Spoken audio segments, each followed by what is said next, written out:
नमस्कार, स्वागत है आपका हमारे इस YouTube चैनल पर। मैं मुनमुन श्रीवास्तव आपका हार्दिक अभिनंदन करता हूं और आपके सवालों के साथ हाजिर हूं DU के स्कूल ऑफ ओपन लर्निंग में। और हमारे साथ मौजूद हैं कैंपस ऑफ ओपन लर्निंग की डायरेक्टर प्रोफेसर पायल मागो। और सबसे बड़ा जो आपका सवाल है वो सवाल है कि 5th सेमेस्टर का जो फीस पेमेंट नहीं हो पा रहा है, और एक सबसे बड़ा जो मैसेज आ रहा है कि your last payment is active, wait for 1 hour, और जो है पेमेंट नहीं हो पा रही है। स्वागत है प्रोफेसर मागो हमारे चैनल पर। ये क्या गड़बड़ झाला हो रहा है मैम?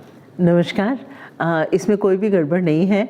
जो 5th सेमेस्टर का जिनको ये मैसेज आ रहा है कि योर पेमेंट इज़ एक्टिव, इसका मतलब है कि आपकी पेमेंट जो हो गई है उसको प्रोसेसिंग होने में करीब 1 घंटा लगता है।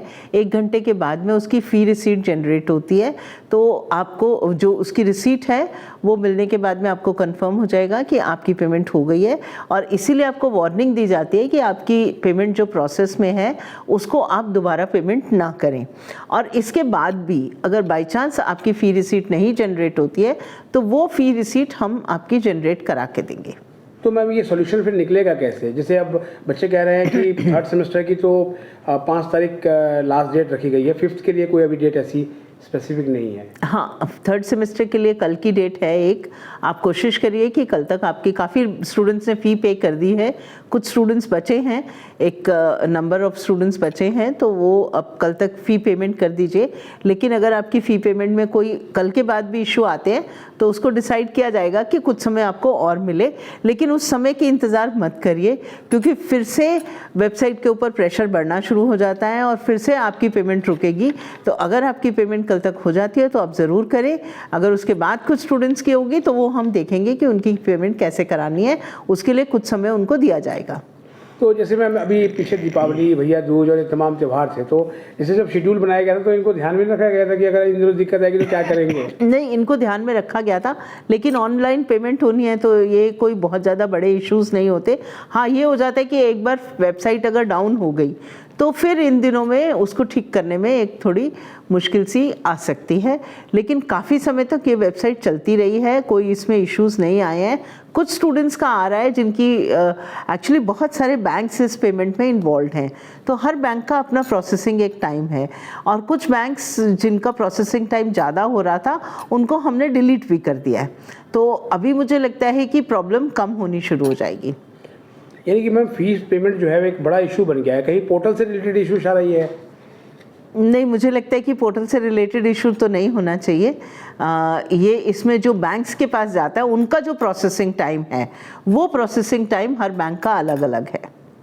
अच्छा मैम, जो स्टूडेंट्स हैं उनका कहना है कि जब इस तरह की कोई दिक्कतें आ रही हैं तो सोल की हेल्पलाइन से कोई हेल्प नहीं मिल रही है, और ज़्यादातर समय पर जो है नंबर है वो स्विच ऑफ बता रहे हैं। तो क्या मतलब कैसे सुधार होगा मैम इसमें? मुझे लगता है कि ये जो पीछे जो 4-5 दिन गए हैं छुट्टियों के, उस समय पे ये नंबर नहीं उठे होंगे, लेकिन अब आप दोबारा कोशिश करेंगे तो दोबारा से नंबर उठेंगे। और मेरी फिर से एक रिक्वेस्ट है कि जो हमारे मोबाइल नंबर्स हैं उस पर भी ट्राई करिए, वो भी मिल जाएंगे आपको। और मैम स्टडी मटेरियल से जुड़े हुए कुछ सवाल ये है कि 1st सेमेस्टर के स्टडी मटेरियल को मिलने में दिक्कत आ रही है, ख़ास तौर पर BA ऑनर्स पॉलिटिकल साइंस का तो मटेरियल है ही नहीं। फर्स्ट ईयर का जो BA ऑनर्स पॉलिटिकल साइंस का मटेरियल था वो ख़त्म हो गया था। इस बार जो हमारे एस्टिमेट से ज़्यादा स्टूडेंट्स ने इस मटेरियल को लिया है, तो आप इसको कोशिश करें कि 1-2 दिन बाद दोबारा से अपनी अपॉइंटमेंट बुक करें, वो दोबारा से रिप्रिंट होकर मटेरियल आ गया है, अब आपको मिल जाएगा। मतलब इस कोर्स में एडमिशन ज़्यादा हुआ है मैम? एडमिशन ज़्यादा हुआ है, तो ये तो सोल के लिए बड़ी अच्छी बात है। अच्छी बात है। और आपने एडमिशन का जो शेड्यूल है उसको भी 15 नवंबर तक कर दिया है, तो क्या मैम इस बारे में बाहर कहा जा रहा है कि इसमें लेट फीस भी लगेगी बच्चों की? नहीं, कोई लेट फीस नहीं लगेगी। आप 15 नवंबर तक अपना एडमिशन ले लीजिए, क्योंकि इसके बाद में इसका एक्सटेंशन नहीं होगा। और ये भी 15 नवंबर तक का जो एडमिशन हमने डेट इंक्रीज़ की है वो डिस्टेंस एजुकेशन ब्यूरो ने जो अपनी डेट निकाली थी उसके बेसिस पे इंक्रीज़ की है। और डिस्टेंस एजुकेशन ब्यूरो उसके बाद किसी भी ओपन लर्निंग इंस्टीट्यूट को अलाउ नहीं करेगा कि वो उसके बाद एडमिशन ले। तो आप 15 तारीख तक अपना एडमिशन कंप्लीट करें। मतलब ये जो 15 नवंबर की डेट आई है ये बिल्कुल फाइनल डेट है ये। इसके बाद एक भी दिन इसके बाद एडमिशन नहीं होगा। अच्छा मैम, BA ऑनर्स साइकोलॉजी को लेकर है कि इसका जो सिलेबस है वो वेबसाइट पे शो नहीं हो रहा है। अगर नहीं शो हो रहा तो उसको मैं चेक करवा लेती हूँ कि कैसे नहीं शो हो रहा, लेकिन BA ऑनर्स साइकोलॉजी का सिलेबस शो होना चाहिए। मैं इसको चेक कराती हूँ। अच्छा, आपका डुअल डिग्री को लेके भी एसओएल में बड़ा इंटरेस्ट बढ़ा है बच्चों का, तो एक सवाल है एक बच्चे का कि सोल से बीकॉम ऑनर्स और बीए जर्नलिज्म किसी और यूनिवर्सिटी से एक साथ कर सकते हैं? हमारे यहाँ से तो बीकॉम ऑनर्स कर ही सकते हैं, और किसी और यूनिवर्सिटी से आप करेंगे तो वो उस यूनिवर्सिटी के ऊपर डिपेंडेंट है कि वो आपको अलाउ करें या ना करें। लेकिन हमारे यहाँ से अगर आप एक डिग्री कर रहे हैं या दूसरी डिग्री रेगुलर से कर रहे हैं तो वो तो कर ही सकते हैं। अच्छा मैम, आपने जब घोषणा की थी कि 8.5 CGPA लाने वाले छात्राओं को जो है उनकी फीस में जो है छूट मिलेगी, बट स्टूडेंट कह रहे हैं कि पता नहीं चल पा रहा है कि कौन से बच्चे इसके लिए सेलेक्ट हुए हैं। अच्छा, अगर ऐसा लग रहा है तो मैं हो सकता है कि नोटिस, वो थोड़ा सा नोटिस लगातार हमारे आते रहते हैं तो नीचे चला गया हो, लेकिन उसको एक बार दोबारा से वेबसाइट पे प्रोमिनेंट प्लेस पे उसको डिस्प्ले करा देते हैं, और उन स्टूडेंट्स को जो फीस देनी है वो केवल यूनिवर्सिटी और एग्जामिनेशन फ़ी देनी है, उनको एसओएल की कोई भी फीस नहीं देनी जिनका 8.5 CGPA आया है। अच्छा, इसी से जुड़ा हुआ सवाल भी है मैम, कुछ बच्चों ने जब फीस पेमेंट की है जिनका 8.5, लेकिन उसमें किसी भी उसमें उनका ER नहीं होना चाहिए। नहीं, इसी से जुड़ा हुआ सवाल है मैम। कुछ बच्चों ने लिखा, हो सकता है कि उन छात्राओं ने किया हो पेमेंट, तो उन्होंने कहा कि हमारी जो है वो हमें एग्ज़ाम फीस और बाकी फीस भी भरनी पड़ी है, और कहा तो गया था कि 100% जो है वो नहीं, 100% एसओएल की फ़ीस माफ़ होगी, लेकिन एग्जामिनेशन फ़ी तो आपको देनी ही पड़ती है।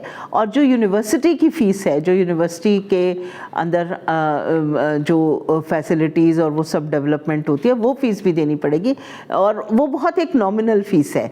शायद एग्जामिनेशन फ़ी एक सेमेस्टर की 700 रुपये है और यूनिवर्सिटी की फ़ीस 2000 या 2200 रुपये है, लेकिन बाकी जितनी भी फ़ीस है, भले ही वो MBA का स्टूडेंट क्यों ना हो, अगर उसकी 50,000 फ़ीस है तो उसको सिर्फ यूनिवर्सिटी और एग्जामिनेशन फ़ी छोड़कर बाकी सारी फ़ीस माफ़ होगी।